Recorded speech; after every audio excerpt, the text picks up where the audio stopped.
What's going on, 49er Faithful, 49er Fan, 49er Gang? It's your boy 49er Dion back here with another video. Now this video is actually touching on the premise of another video that I had a while back. So I've been noticing some comments pop up from the most viewed video that I've ever had on YouTube, and it was right before the draft, and it was me saying don't draft Nick Bosa. And I had my reasons why. So everybody jumped on me. It was a bunch of people that jumped on me. Some people were on my side. There's a lot of people that still comment on the video to this day. And so I figured I'd address it. A lot of y'all are, oh, this didn't age well. And, oh, this, that, and the third. And everybody's got something to say. Let me explain something to y'all. I don't give a fuck. I truthfully don't. I could care less how any of y'all feel about my feelings on that video that I put up before the draft. I had my reasons. I named my reasons in that video. See, what people do is they take things, they twist and misconstrue it to believe, make it whatever they want it to be. So let me tell y'all exactly how this worked. Nick Bosa before the draft had a pattern of making negative commentary about anything African American. When it came to movies, when it came to music, when it came to the culture in general. Nick Bosa liked a few tweets where there were some negative things happening to brothers in the streets by police. Nick Bosa was supporting Donald Trump. And while all these things were happening, it's all flying under the radar. Ain't nobody talking about it. You ain't hear it on no First Take. You didn't hear it on Colin Cowherd. You didn't hear it from CBS Sports. You didn't hear nobody saying not a goddamn thing about none of this shit. So what did I do? I took it upon myself to address the situation because I felt it needed to be addressed. Why is it that and yes, I'm going to put this out there. Why is it that when a black man does something wrong, it's front page news? Everybody's on his ass. Everybody's on his head. Oh, you need to apologize. You need to do this. You need to do that. But when Nick Bosa was pulling them stunts, he was pulling back a couple years ago. Nobody said nothing. Oh, man, he's just a college kid. Cut him some slack. It's cool. He didn't know what he was doing. He was fought. No. At that time, I wasn't about to cut him no fucking slack. And at that time, I felt like Josh Allen was a better prospect. And if you look at both of their first years, the numbers aren't too far apart, people. They really aren't. And if you think that I'm lying, do the research. Josh Allen and Nick Bosa's numbers are not far apart. They are almost on par with each other. Does Bosa get more of a push than Allen? Yes, he's a Bosa. His family is they football royalty to an extent. He's had his brother plays football. He's had family members that play football. One of his family members was a mobster. The guy has more hype around him. So is he going to get more push? Of course. But for all y'all out there trying to call me a dummy and all that bullshit, please miss me with all of that. It's my channel. I'm going to say what the fuck I want to say, when I want to say it, and how I want to say it. And if you don't like it, then don't fucking watch. Put a thumbs down on the video and then move the fuck on to the next video. I put it out there because people weren't talking about it. And I'm tired of people addressing everything other than what somebody does. And then randomly all his tweets get deleted. And everything like that. Why? Because he gets wind and he most likely going to go to San Francisco. His agent has already told him. John Lynch and the 49ers have already told him at the draft, hey, if Arizona doesn't pick you first, you're coming to us. So what does he do? He says, His agent sits down with him, going, look, man, that shit ain't gonna fly in Frisco. You ain't gonna be able to pull that shit in California, bro. Some of the things you say, some of the way you move, man, you're gonna have to change who you are as a person. Now, for me, what I did was, I said, okay, fine. You deleted all the tweets, you did whatever you did, you came out, and you apologized. Good. I'm glad that you did. I don't like the fact that it still didn't get a lot of media push about all the bullshit that he did, but it is what the fuck it is. And then I said, okay. In today's climate, y'all young kids, I don't know what the fuck, I don't know how young y'all kids is. Y'all just some little children. You know what I'm saying? I'm an 80s baby, man. I got thick skin and I was brought up in a whole different era. You know, where you can change your mind on people if you want to. In today's world, they want you to keep that same energy and all that fuckery and bullshit y'all into. I ain't would keep the same energy on. I ain't change my mind if I fucking please. And if you don't like it, you can kiss my ass. It's real simple. The man went into the locker room, and the locker room embraced him.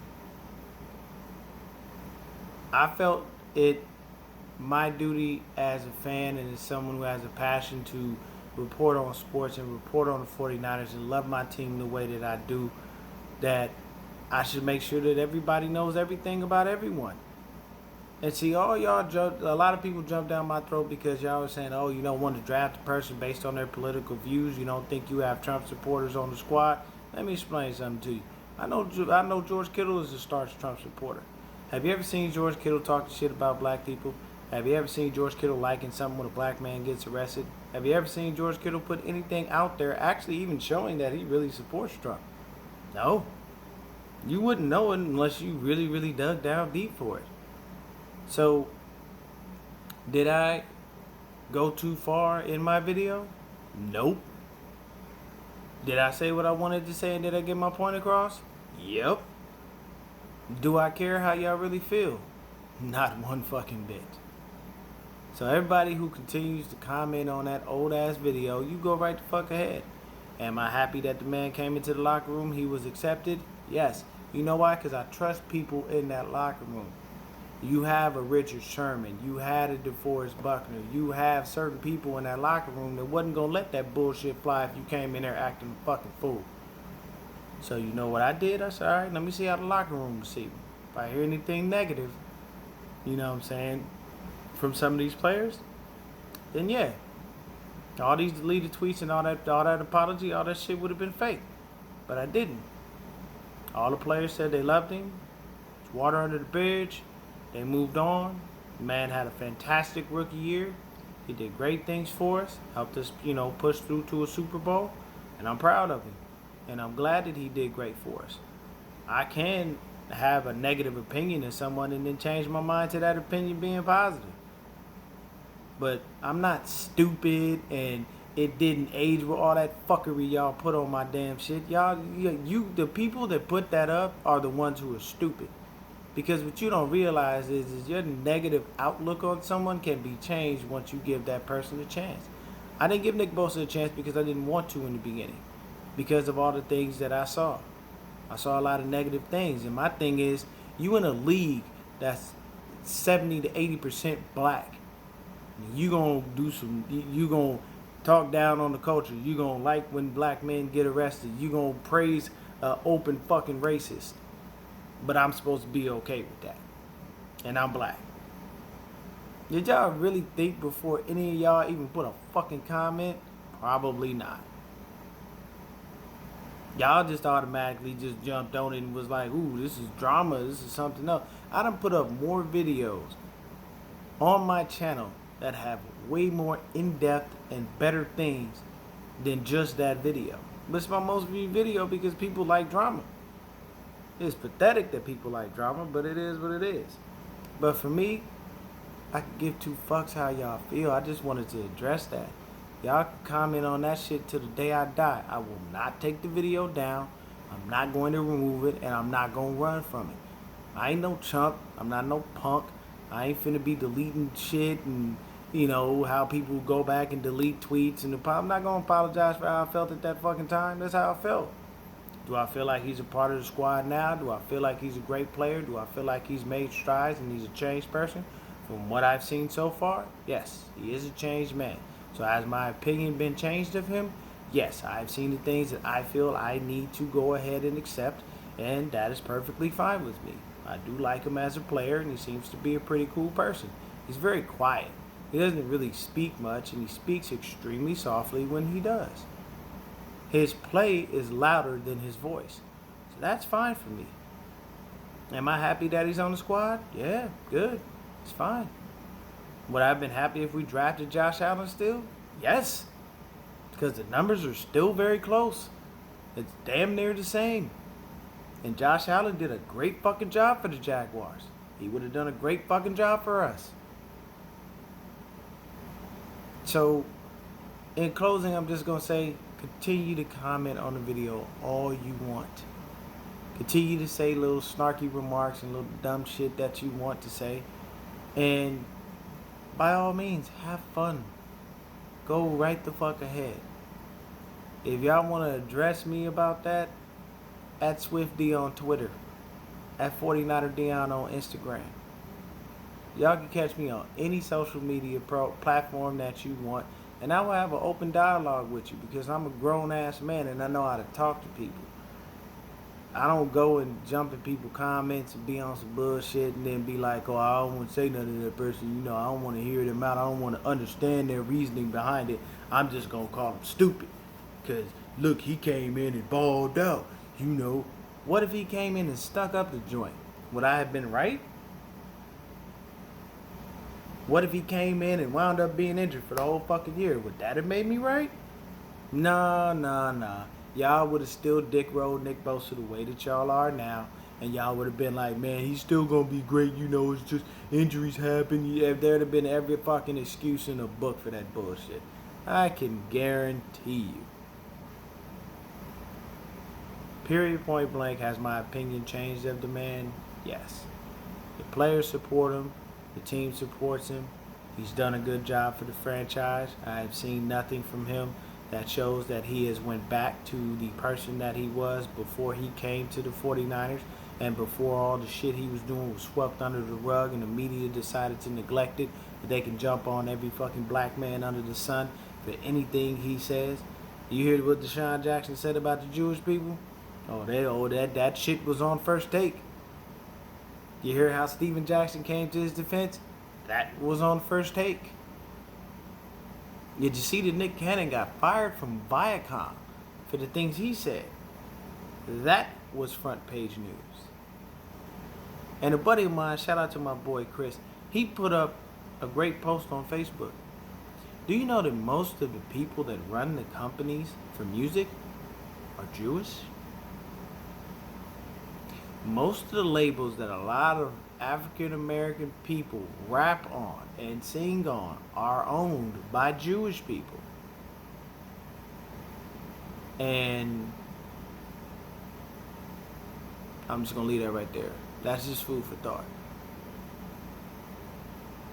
So for me, I'm not saying nothing negative about Jewish people. I ain't got nothing negative to say about them. That's a fact. Non-disputable. You can look it up. People who run Def Jam, people who run Universal Music Group, people who run Jive, all that stuff. All of them are Jewish. The dude who had Jerry Heller, Jewish. So those are just facts. I ain't saying nothing else. And you can't twist or misconstrue my words. But I'm just telling you, look at these situations where black men have said something negative about someone. And it's front page news. Oh, we got to talk about that.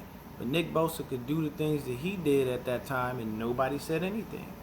And then when they did say something, it was maybe a few, not even a full 10 minutes on the subject, maybe 2 minutes, you know. And it was a pass. It was, oh man, he's a kid, he's young, you know, you make mistakes. These men talk about it, this shit be on First Take for 2, 3, 4 days. So for me, at that time, was I right in what I put on the video? Yeah, because that's how I felt. Do I give a fuck how y'all feel? No. And if you want me to give a fuck, you gonna have a long fucking wait. Do I care that he's changed? Do I care that he's a different person? Am I happy that he, had the sacks that he had and had the success that he had? I do, and I'm very happy that he's doing great things for the squad, and I'm glad to have him here. The players have embraced him, so why should I as a fan not embrace him? But at the end of the day, y'all comment on that video as much as you like. I will not reply, and I will not engage in stupidity. I even had a very good open dialogue with some of the people that commented on there because they were actually smart and had a brain in their heads. Instead of these little dumbass remarks, well, this didn't age well, or you're stupid, you feel dumb now. Open your fucking brains and open your mind beyond just saying something snarky. Use your head. In this world, one of the things that people lack is being able to have an understanding of other people's opinions without being disrespectful about it. And until you learn that, you're going to stay in a childlike stage. You will never be able to be grown and have a grown man conversation with another grown man on some shit that they find negative about you or shit that you find negative about them and have it come to a positive outcome or at least a happy medium or at least at the bare minimum get an understanding of why that person feels the way they feel. So for all y'all out there that try to talk shit, I'm just letting you know, have fun. I will not reply. I will not address you. You want to say something constructive? You want to ask me a question? And you want to be understanding of how I felt at that time. You want to be understanding of how I changed my mind on the situation. And it's not just because the man had all the sacks and he had the great production. That ain't got nothing to do with it. That's a part of it, but that's not the only reason that I changed my mind. The main reason I changed my mind is because the players came out and said he was good. So I gotta trust their word. I'm not in that locker room. I don't get to go in there and interview them or do anything like that. But at the end of the day, unless you want to have a healthy dialogue, your snarky remarks don't mean nothing to me. That's just fuckboy shit. That's chump shit. Grown men know how to have conversation. Little boys know how to talk shit. You know what I'm saying? And once again, I tell you, I'm an 80s baby, man. I got thick ass skin. Y'all ain't hurt nobody feelings. I ain't about to lose no sleep over that shit. Y'all been commenting on that fucking shit for years. And at the end of the day, I really don't give two fucks. I only made this video right now just because I seen somebody commenting on this shit today. Once again, this didn't age well. You didn't age well. I'm black. I aged very motherfucking well. Black don't crack, just in case you ain't noticed. Motherfucker, I'm 39, almost 40. I'm a grown-ass man. I live in a grown-ass world, and I do grown man shit. And I can tell you right now, if you see people that look at me, they ain't gonna tell you I look 40. So, for those that want to continue to have their nasty comments, please, by all means, continue to comment. Continue to watch.